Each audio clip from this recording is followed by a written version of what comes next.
Hi ಎಲ್ರಿಗೂ ನಮಸ್ಕಾರ. Welcome back to my channel Megharaga. ಈ ವಿಡಿಯೋ ಒಂದು ವ್ಲಾಗ್ ಆಗಿರುತ್ತೆ.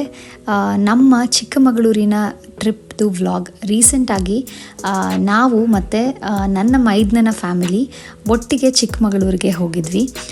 ಸೊ ಆಗಸ್ಟ್ ತಿಂಗಳಾಗಿದ್ದರಿಂದ ಮಳೆಗಾಲದಲ್ಲಿ ಚಿಕ್ಕಮಗಳೂರು ತುಂಬ ಚೆನ್ನಾಗಿರುತ್ತೆ ಅಂತ ಈ ಟ್ರಿಪ್ನ ಪ್ಲ್ಯಾನ್ ಮಾಡಿದ್ದು. ಸೊ ಐ ಥಿಂಕ್ ಎಲ್ಲ ಪೇರೆಂಟ್ಸ್ ರಿಲೇಟ್ ಮಾಡ್ಕೋತಾರೆ ಇದೊಂದು ವಿಷಯಕ್ಕೆ. ನಾವಷ್ಟೇ ಇರುವಾಗ ಲೈಫ್ ತುಂಬ ಸಿಂಪಲ್ ಇತ್ತು ಅನಿಸುತ್ತೆ ಒಂದೊಂದು ಸರಿ. ಯಾಕಂದರೆ ನಾವು ಒಂದು ರೋಡ್ ಟ್ರಿಪ್ ಹೋದ್ವಿ ಅಂದರೆ ಒಂದು ಚಿಪ್ಸ್ ಪ್ಯಾಕೆಟ್ ತೊಗೊಂಡು ಏನೋ ಒಂದು ಜಂಕ್ ಫುಡ್ ತೊಗೊಂಡು ಆರಾಮಾಗಿ ಕೂತ್ಕೊಂಡು ಏನೋ ಟ್ರಿಪ್ನ ಎಂಜಾಯ್ ಮಾಡ್ಕೊಂಡು ಹೋಗ್ತಿದ್ವಿ ಅನಿಸುತ್ತೆ. ಬಟ್ ಈಗ ಮಗು ಇದ್ದಾಗ ಎಷ್ಟು ಕಾಷಿಯಸ್ ಆಗ್ತೀವಿ ಅಂದರೆ, ನಾನು ಮನೆಯಲ್ಲೇ ಕೇಕ್ ಮಾಡಿಕೊಂಡು ಅದನ್ನು ಬಾಕ್ಸಲ್ಲಿ ತೊಗೊಂಡು ಡ್ರೈ ಫ್ರೂಟ್ಸ್ನ ತೊಗೊಂಡು ನಮಗಿಂತ ನಮ್ಮ ಮಗಳು ಈ ಟ್ರಿಪ್ನ ಅಂದರೆ ರೋಡ್ ಟ್ರಿಪ್ನ ಕಂಫರ್ಟಬಲಾಗಿ ಎಂಜಾಯ್ ಮಾಡಲಿ, ಅವಳು ಆರಾಮಾಗಿರಲಿ ಅಂತ ಥಿಂಕ್ ಮಾಡೋವಂಥ ಸಿಚುವೇಶನ್ಗೆ ಬಂದಿದ್ದೀವಿ. But it's okay. I think ಈ ಪಾರ್ಟ್ನ ಕೂಡ, ಈ ಫೇಸ್ನ ಕೂಡ ನಾವು ಎಂಜಾಯ್ ಮಾಡ್ತಾ ಇದ್ದೀವಿ. ನಾವು ಹೋಗ್ತಿರುವಂಥ ಹೋಮ್ ಸ್ಟೇ ಚಿಕ್ಕಮಗಳೂರು ಸಿಟಿಯಿಂದ 25 ಕಿಲೋಮೀಟರ್ಸ್ ಅಷ್ಟು ದೂರದಲ್ಲಿದೆ. ಬಾಬಾ ಬುಡನ್ಗಿರಿಗೆ ಹತ್ತಿರ ಅಂತ ಹೇಳ್ಬೋದು.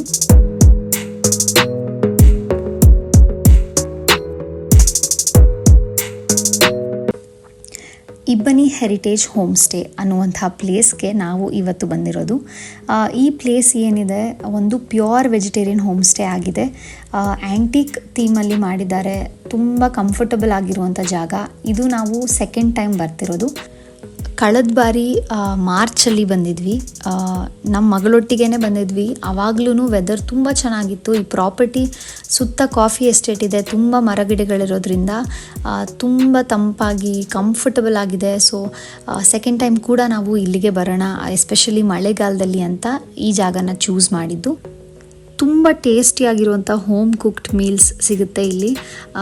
ಏನೋ ಎಕ್ಸ್ಟ್ರಾವೆಗೆಂಟ್ ಆಗಿರೋದಿಲ್ಲ, ಬಟ್ ಸಖತ್ ಟೇಸ್ಟಿಯಾಗಿರುತ್ತೆ. ನಮ್ಮ ಊಟ ಮುಗಿಯುವಷ್ಟರಲ್ಲಿ ನಮ್ಮ ಫ್ಯಾಮಿಲಿ ಕೂಡ ಜಾಯ್ನ್ ಆದರು. ಅವ್ರನ್ನೆಲ್ಲ ನೋಡಿ ತುಂಬ ಖುಷಿ ಆಯಿತು. ಸೊ ನಾವು ಊಟ ಆದಮೇಲೆ ಅವರು ಕೂಡ ಊಟ ಮುಗಿಸ್ಕೊಂಡ್ರು.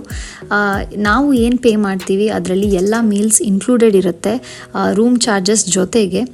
ಈ ಪ್ಲೇಸ್ ಆಗಲೇ ಹೇಳ್ದಂಗೆ ಒಂದು ಆ್ಯಂಟೀಕ್ ಥೀಮಲ್ಲಿ ಮಾಡಿದ್ದಾರೆ. ಒಂದು ಹಳೇ ಮನೆಯಲ್ಲಿ ಇದ್ದೀವಿ ಅನ್ನೋ ಫೀಲಿಂಗ್ ಇರುತ್ತೆ. ವೆದರ್ ಚೆನ್ನಾಗಿತ್ತು, ವ್ಯೂ ಚೆನ್ನಾಗಿದೆ. ಸೊ ತುಂಬ ಹೊತ್ತು ಹಾಗೆ ಟೈಮ್ ಸ್ಪೆಂಡ್ ಮಾಡಿದ್ವಿ.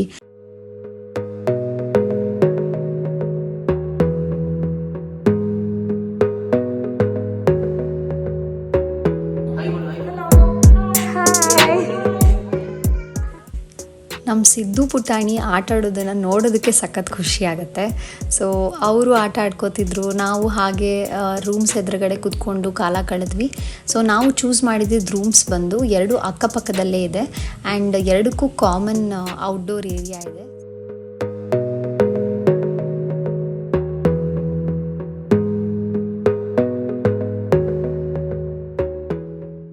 ಸ್ವಲ್ಪ ಹೊತ್ತು ರೆಸ್ಟ್ ಆದಮೇಲೆ ನಾವು ಸೀದಾ ಕಾಫಿಗೆ ಅಂತ ಡೈನಿಂಗ್ ಏರಿಯಾಗೆ ಬಂದ್ವಿ.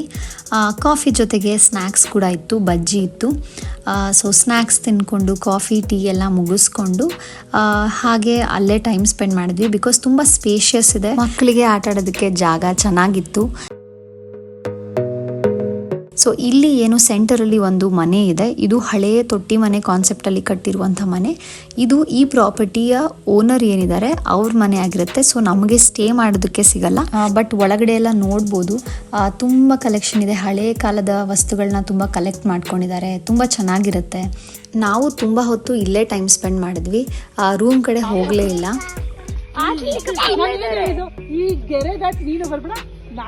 ಅಲ್ಲಿ ನೀನಿದೆ ಅಂತ ಅದಕ್ಕೆ ಆಚೆ ಚಿಕ್ಕಪ್ಪ ಹೋಗ್ತಾ ಇಲ್ಲ.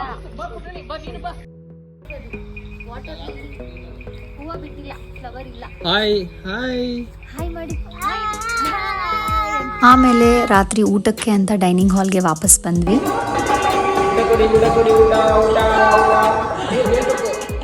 ಊಟ ತುಂಬ ಚೆನ್ನಾಗಿತ್ತು. ಅಕ್ಕಿ ರೊಟ್ಟಿ ಊಟ ಮುಗಿಸ್ಕೊಂಡು ನಾವು ಆಮೇಲೆ ರೂಮ್ಗೆ ಬಂದ್ವಿ. ಬಿಕಾಸ್ ಮಳೆ ಶುರುವಾಯಿತು. ನೆಕ್ಸ್ಟ್ ಹನಿಬಿನಾ ಅಮ್ಮಮ್ಮ ಮನೇಲಿದ್ಯಾ ಹನಿಬಿ? ಅದೇನದು? ಅದು ನೋಡು, ಕ್ಯಾಟರ್ ಪಿಲ್ಲರ್. Very good. ಇದೇನಿದು? ಟ್ರಾವೆಲ್ ಮಾಡಿ ಸಿಕ್ಕಾಪಟ್ಟೆ ಸುಸ್ತಾಗಿತ್ತು. ಸೊ ಪುಟಾಣಿ ಮಲ್ಕೊಂಡ ತಕ್ಷಣ ನಾವು ಕೂಡ ಮಲ್ಕೊಂಡ್ಬಿಟ್ವಿ. So stay tuned for part 2.